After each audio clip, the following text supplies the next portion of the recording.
प्यारे विद्यार्थियों, तरुण school PKD YouTube channel पर आपका स्वागत है। आज अपन पढ़ेंगे क्लास 12 राजनीतिक विज्ञान, जिसमें अपना चैप्टर चल रहा था राजनीतिक सामाजिकरण। पिछले वीडियो में अपने पढ़े थे राजनीतिक सामाजिकरण का अर्थ, परिभाषा और सामाजिकरण का अर्थ और परिभाषा। आज अपन पढ़ेंगे राजनीतिक सामाजिकरण के प्रमुख साधन कौन कौन से हैं। राजनीतिक सामाजिकरण के प्रमुख साधन, तो देखो राजनीतिक सामाजिकरण के प्रमुख साधन में पहला साधन है परिवार, दूसरा है शिक्षण संस्थाएं, तीसरा है राजनीतिक दल, चौथा है राष्ट्रीय प्रतीक और पांचवा है जनसंचार के साधन। इन साधनों के द्वारा राजनीतिक सामाजिकरण की प्रक्रिया को समझा जाता है। कुछ औपचारिक साधन, कुछ अनौपचारिक साधन है। लेकिन राजनीतिक सामाजिकरण एक राजनीतिक संस्कृति में प्रवेश करवाने की एक प्रक्रिया है। राजनीतिक संस्कृति में प्रवेश करवाने में इन साधनों का महत्वपूर्ण योगदान है, किसी का प्रत्यक्ष रूप से, किसी का अप्रत्यक्ष रूप से। तो आज अपन समझेंगे राजनीतिक सामाजिकरण के साधन में परिवार का क्या योगदान है, शिक्षण संस्थान का क्या योगदान है, राजनीतिक दल का क्या योगदान है, राष्ट्रीय प्रतीक का क्या योगदान है और जनसंचार के साधनों का क्या योगदान है। तो परिवार, पहला है परिवार। परिवार के बारे में अपन ने सामाजिकरण की प्रक्रिया समझी। उसमें परिवार क्या है? आनुवंशिकता पर आधारित व्यक्तियों का समूह परिवार कहलाता है। शिक्षण संस्थाएं जो पाठशालाएं वगैरह हैं, जिसमें पारिवारिक बातें सीखने के बाद में बच्चा अपना उन ज्ञान को आगे विस्तृत सुदृढ़ करने के लिए शिक्षण संस्थान में दाखिला लेते हैं। राजनीतिक दल व्यक्तियों का ऐसा समूह जो सत्ता प्राप्ति के उद्देश्य से कार्य करता है, तो उनका राजनीतिक सामाजिकरण में क्या योगदान है। राष्ट्रीय प्रतीक जैसे राष्ट्र ध्वज है, राष्ट्रगान है, राष्ट्रगीत है, राष्ट्रीय परेड है, ये राष्ट्रीय प्रतीक हो गए। और जनसंचार के साधन जैसे टीवी, मोबाइल, इंटरनेट, समाचार पत्र पत्रिकाएं, ये सब जनसंचार के साधन हो गए। तो आज अपन पढ़ेंगे राजनीतिक सामाजिकरण के साधन में पहला है परिवार। परिवार का राजनीतिक सामाजिकरण में क्या योगदान होता है। तो देखो परिवार में सबसे पहली प्रमुख बात यह है कि परिवार व्यक्ति की प्रथम पाठशाला होती है। यानी व्यक्ति, बच्चा जब जन्म लेता है तो जो अपनी व्यावहारिकता की हो, संस्कारों की हो, बच्चा जैसे बोलना जो सीखता है ना, वो कहां सीखता है? परिवार में सीखता है।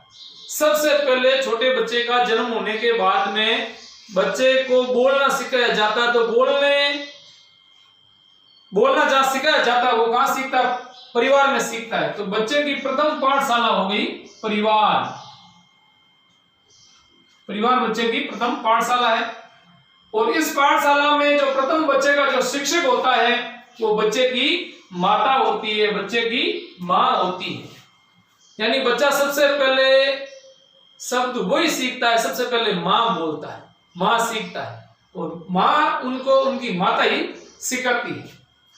दूसरी बात देखो क्या है, प्रमुख बात में देखो परिवार में ही व्यक्ति अपने रीति रिवाजों को, अपनी परंपराओं को सीखता है। यानी पारिवारिक जीवन शैली बच्चा परिवार से ही सीखता है। परिवार के रीति रिवाज, अपनी परंपराएं, अपनी प्रथाएं जो भी होती है, पूजा क्रम, ये सब बच्चा परिवार से सीखता है। यानी यहाँ संस्कार की बातें आ जाएगी।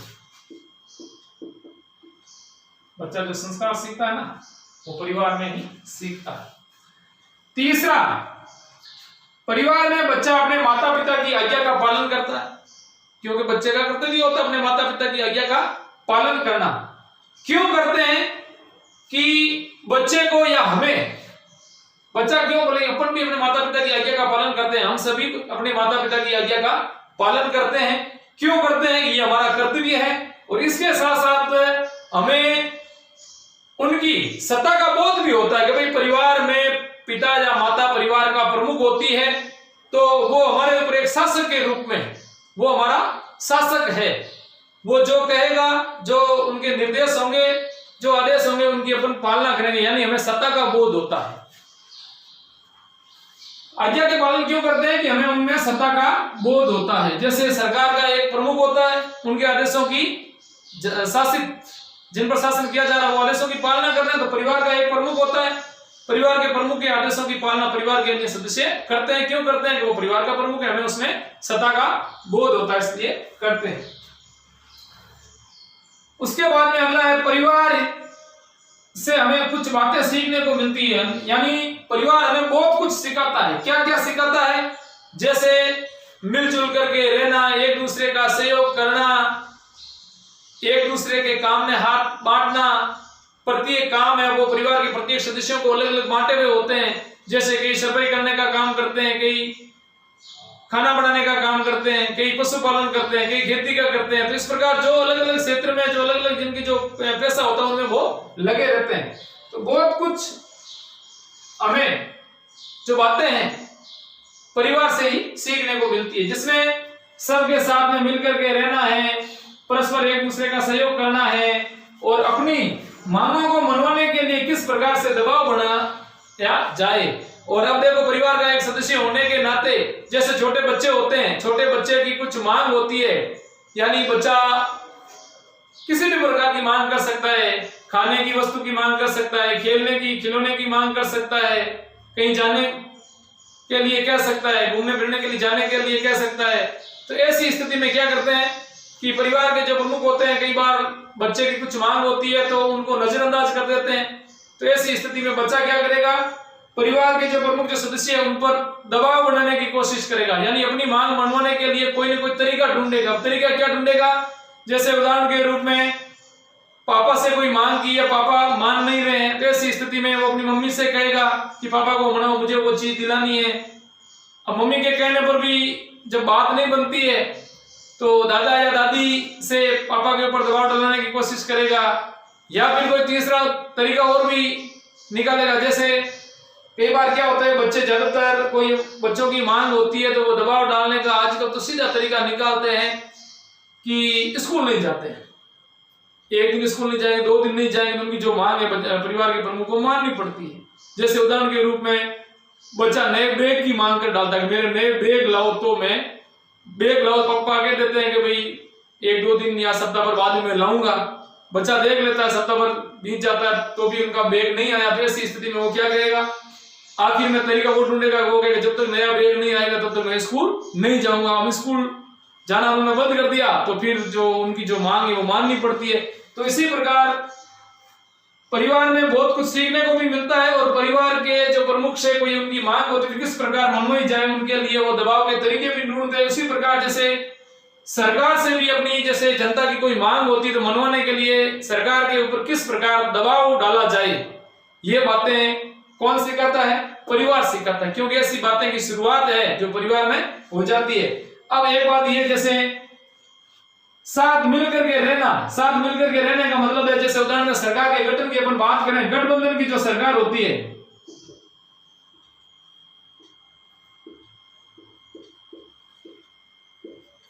गठबंधन की सरकार क्या होती है? 2 या 2 से अधिक दल मिलकर के जो सरकार बनाते हैं वो मिलजुल करके कार्य करते हैं, एक दूसरे के काम में हाथ बटोरने का काम करते हैं। तो ऐसी स्थिति में मिलजुल करके जब परिवार में रहा जाता है, यानी अलग अलग जो भाई बहन होते हैं या परिवार के सदस्य होते हैं वो मिलजुल करके एक दूसरे का सहयोग करते रहते हैं। तो गठबंधन की सरकार परिवार में जो मेल मिलाप है, एक दूसरे का साथ देना लेना, परस्पर सहयोग की भावना, इनसे ही आगे जाकर के गठबंधन की सरकार बनती है। क्योंकि ये जो मेल मिलाप है, रहन सहन है, परस्पर सहयोग है, ये परिवार में सीख लेते हैं और वही सदस्य राजनीतिक दलों का गठन करते हैं। वही राजनीतिक दल में जब जाते हैं ना, तो ये जो मेल मिलाप, रहन सहन, परस्पर सहयोग, ये गठबंधन की सरकार की स्थापना करने में सहायक होते हैं।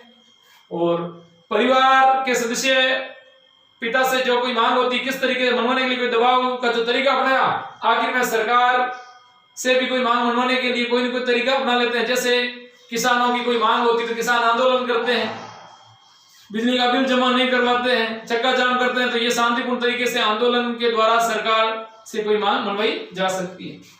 तो परिवार राजनीतिक सामाजिकरण का प्रमुख साधन है।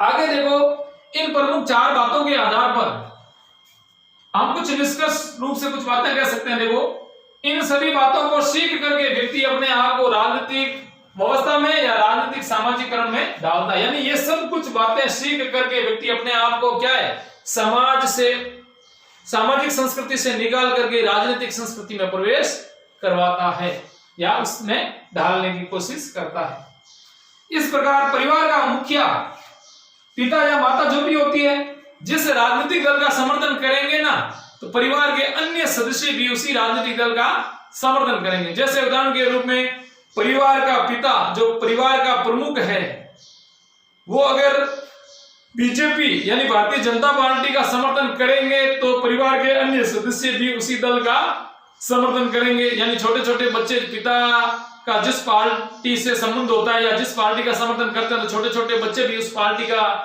जो पोस्टर है, जो झंडा है, वो लेकर के घूमते हैं, प्रचार करते हैं। वोट नहीं लगे तो भी वो उस पार्टी की हौसला अफजाई करने के लिए ऐसे तरीके अपनाते हैं। तो परिवार का प्रमुख जिस राजनीतिक दल का समर्थन करते हैं, तो परिवार के अन्य सदस्य भी प्राय उसी दल का समर्थन करते हैं। परिवार के अन्य सदस्य भी उसी दल का समर्थन करते हैं। तो अतः देखो, इसे स्पष्ट है या अतः हम कह सकते हैं कि परिवार ही व्यक्ति को राजनीति की प्रारंभिक समझ, यानी राजनीतिक गतिविधियों की शुरुआती जो समझ है या प्रारंभिक समझ है, वो व्यक्ति में कहां से आती है, परिवार से आती है। यानी परिवार ही राजनीतिक समझ विकसित करता है।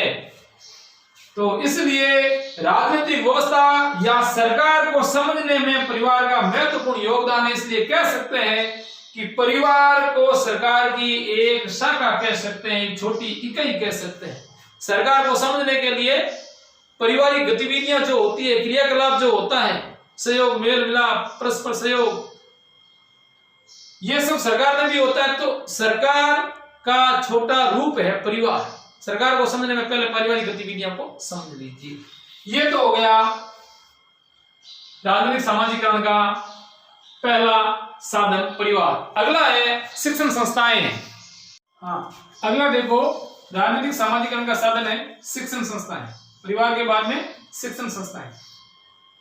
शिक्षण संस्थानों में देखो, राजनीतिक सामाजिकरण में शिक्षण संस्थानों की महत्वपूर्ण भूमिका होती है। इसमें क्या है, पहली बात तो यह है कि बालक परिवार से जो भी राजनीतिक अनुभव प्राप्त करके आता है, वो अनुभव शिक्षण संस्थानों में और अधिक दृढ़ हो जाता है। यानी परिवार के अंदर जो भी राज व्यवस्था के बारे में जो थोड़ी बहुत जानकारी सीख करके आया, उनको विस्तारित रूप या दृढ़ता कहां मिलती है, शिक्षण संस्थानों में मिलती है। दूसरी बात, शिक्षण संस्थानों में विभिन्न पृष्ठभूमि के बालक बालिका आते हैं। विभिन्न पृष्ठभूमि के बालक बालिका आने का मतलब होता है कि अलग अलग क्षेत्र से, अलग अलग जाति, अलग अलग धर्म वाले, प्लस अलग अलग राजनीतिक दलों से संबंध रखने वाले बालक बालिका आते हैं। उनके साथ अनुकूलन करने की, अब देखो, एक ही स्कूल में अलग अलग जाति, अलग अलग धर्म, अलग अलग क्षेत्र वाले बालक बालिका आते हैं। अलग अलग जाति वाले आपस में समायोजन करते हैं, क्षेत्र वाले समायोजन करते हैं, अलग अलग विचारधारा के होते हैं, अलग अलग राजनीतिक दल से संबंध रखने वाले होते हैं। तो उसमें क्या है, अनुकूल करने की जो आवश्यकता बालक महसूस करते हैं, इसलिए वो क्या करते हैं, अपने आप को उस परिस्थिति के अनुसार ढालने की कोशिश करते हैं। अनुकूलन करने की आवश्यकता से बालक राजनीतिक व्यवस्थाओं की विविधता और विचारधाराओं या विरोधाभासों के साथ समायोजन करना सीखता है। तो इस आधार पर जब अलग अलग राजनीतिक दल से संबंध रखने वाले, अलग अलग जाति, अलग अलग क्षेत्र वाले आपस में समायोजन करना सीख लेते हैं, उसी आधार पर जब सरकार का गठन होता है तो अलग अलग राजनीतिक दल क्या करते हैं, आपस में विरोधाभासों को, विविधता को दूर करते हुए समायोजन करना सीखते हैं और गठबंधन की सरकार की स्थापना करते हैं। तो ये बातें, जो गठबंधन की सरकार की जो स्थापना होती है ना, उस स्थापना में महत्वपूर्ण जो योगदान है, शुरुआती जो बातें जो सीखने को मिलती है बालक बालिकाओं को, व्यक्ति को, वो कहां मिलती है, शिक्षण संस्थानों में मिलती है। तीसरी प्रमुख बात देखो, बालक की शिक्षा जितनी व्यापक होगी, उसकी राजनीति के प्रति उतनी ही अधिक रुचि होगी। तो सबसे पहले बालक की जो शिक्षा है वो व्यापक होनी चाहिए, संकुचित नहीं होनी चाहिए। व्यापक शिक्षा होगी तो राजनीतिक गतिविधियों के बारे में, हर तरह की गतिविधियों में बालक है वो बढ़ चढ़ करके भाग लेगा, वो ज्यादा रुचि लेगा। और अब देखो, राजनीतिक गतिविधियों में बालक ज्यादा रुचि लेगा तो बालक की राजनीतिक के ज्ञान का क्या होगा, विकास होगा। चौथा पॉइंट देखो इसमें, शिक्षण संस्थानों का पाठ देखो, बालक की राजनीतिक गतिविधियों को प्रभावित करने के कुछ कारण हैं, कुछ कारक है जो जिम्मेदार है। क्या क्या है? पहली बात तो है कि शिक्षण संस्थानों का पाठ्यक्रम कैसा है, बालकों की मित्र मंडली कैसी है, शिक्षकों का राजनीतिक व्यवस्थाओं के प्रति उनका दृष्टिकोण कैसा है और उनका वैचारिक अभिमुखीकरण कैसा है, ये सब बालक की राजनीतिक व्यवस्था के प्रति प्रभावित कारकों में से मानी जाती है। तो इसमें देखो, शिक्षण संस्थानों का पाठ्यक्रम, बालक की मित्र मंडली और शिक्षकों का राजनीतिक व्यवस्थाओं के प्रति दृष्टिकोण और वैचारिक अभिमुखीकरण बालक के राजनीतिक विचारों को क्या करते हैं? प्रभावित करते हैं। तो ऐसे प्रश्न बनते हैं कि बालकों के राजनीतिक विचारों को प्रभावित करने वाले प्रमुख कारक कौन कौन से हैं? तो पहला क्या है? शिक्षण संस्थानों का पाठ्यक्रम, दूसरा बालकों की मित्र मंडली, तीसरा शिक्षकों का राजनीतिक व्यवस्थाओं के प्रति दृष्टिकोण।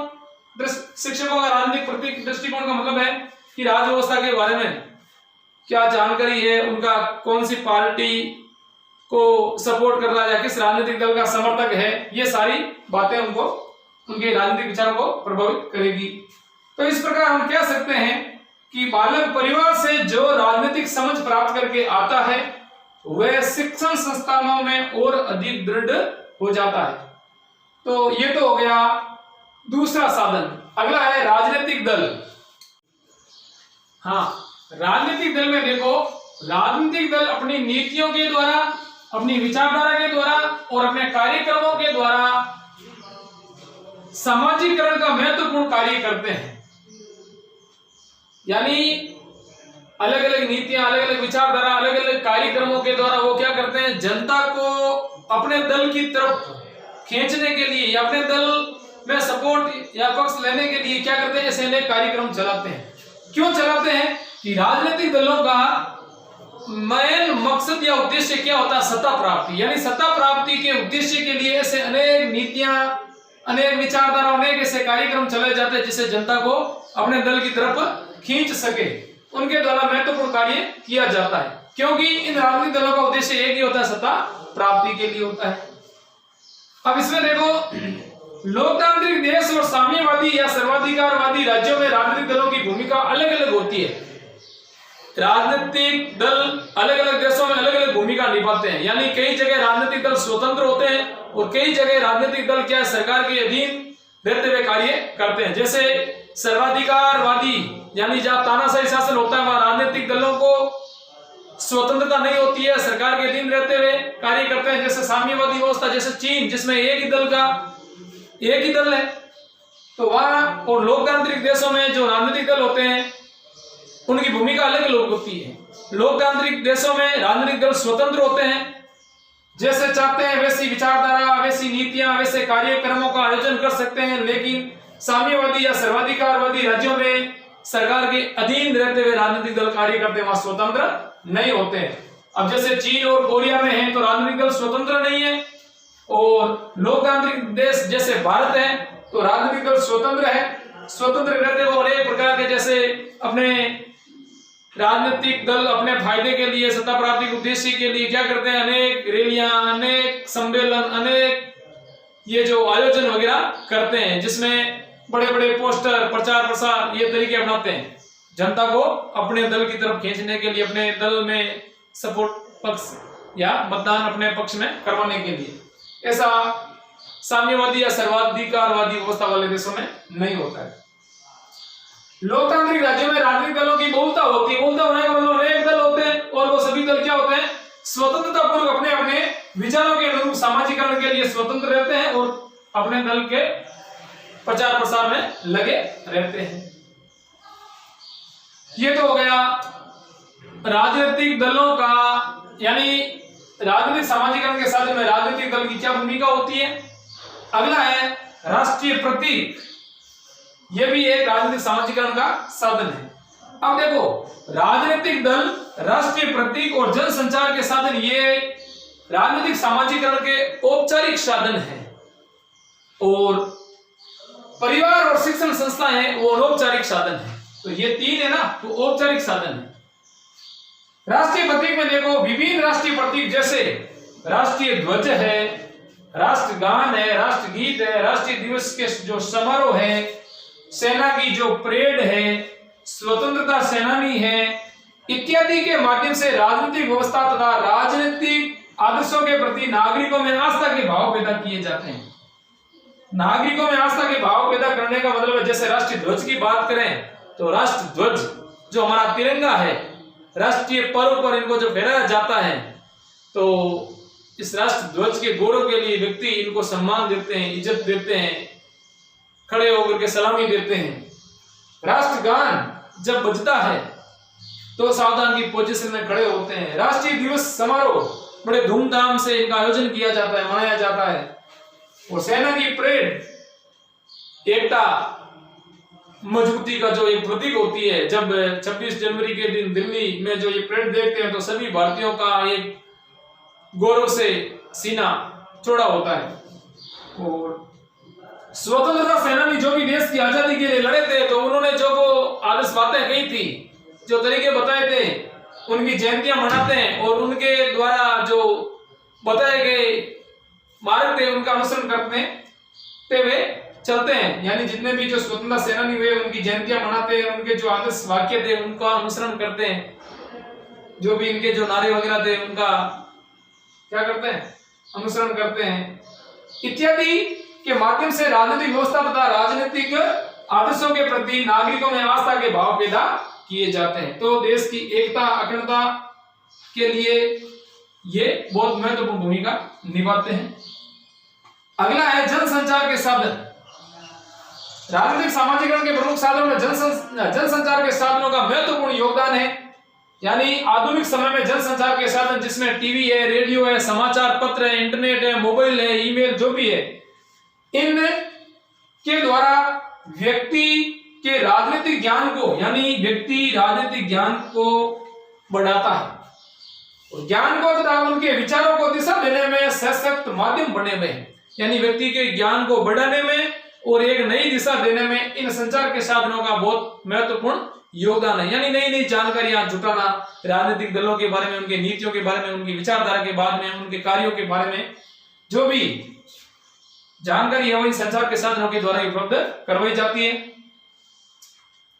और भारत में तो ऐसा माना जाता है कि आज के जो चुनाव है वो मीडिया के दफ्तरों में लड़े जाते हैं। मीडिया के दफ्तरों में लड़ने का मतलब है कि प्रत्येक जो मीडिया का जो स्टूडियो होता है, दफ्तर होता है, उसमें अलग अलग पार्टी के जो प्रवक्ता है वो आते हैं और अपने नीतियों का गुणगान करते हैं, जनता तक पहुंचाने की कोशिश करते हैं। आरोप, प्रत्येक राजनीतिक दल एक दूसरे के ऊपर आरोप प्रत्यारोप भी लगाते हैं। जनता के सामने जो भी कुछ अच्छे कार्य उनको गिनाने की कोशिश करते हैं। विपक्ष के द्वारा या दूसरे दल के द्वारा उनको घेरने की भी कोशिश की जाती है, उनके ऊपर आरोप प्रत्यारोप भी लगाया जाता है। तो मीडिया के दफ्तरों में ही आज के चुनाव लड़े जाते हैं, ऐसा माना जाता है, क्योंकि वे विभिन्न कार्यक्रमों से जनमत को प्रभावित करते हैं। यानी जनता को अपने दल की तरफ खींचने के लिए या विपक्ष के द्वारा कोई सत्ता पक्ष को घेरने के सारे आरोप प्रत्यारोप लगाने का प्रयास करते रहते हैं। तो ये तो हो गए राजनीतिक सामाजिकरण के प्रमुख साधन। इस प्रकार अपना ये राजनीतिक सामाजिकरण वाला जो चैप्टर होता है पूरा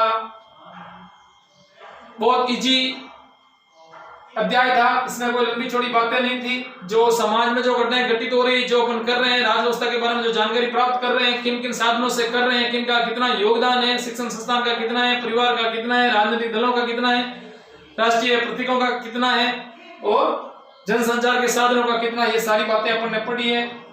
मैं आशा करता हूं कि मुझे ऐसा लग रहा है कि आपको ये अध्याय समझने में ज्यादा कोई परेशानी नहीं हुई है। अगर फिर भी कोई हुई है तो आप इस YouTube के चैनल को बार बार देखें, उसके बाद में कमेंट बॉक्स में कोई समस्या है तो उनके बारे में लिख करके भेजें। और अगला अपन पढ़ेंगे राजनीतिक संस्कृति। इसी इकाई का दूसरा टॉपिक है राजनीतिक संस्कृति नेक्स्ट वीडियो में। तब तक के लिए धन्यवाद।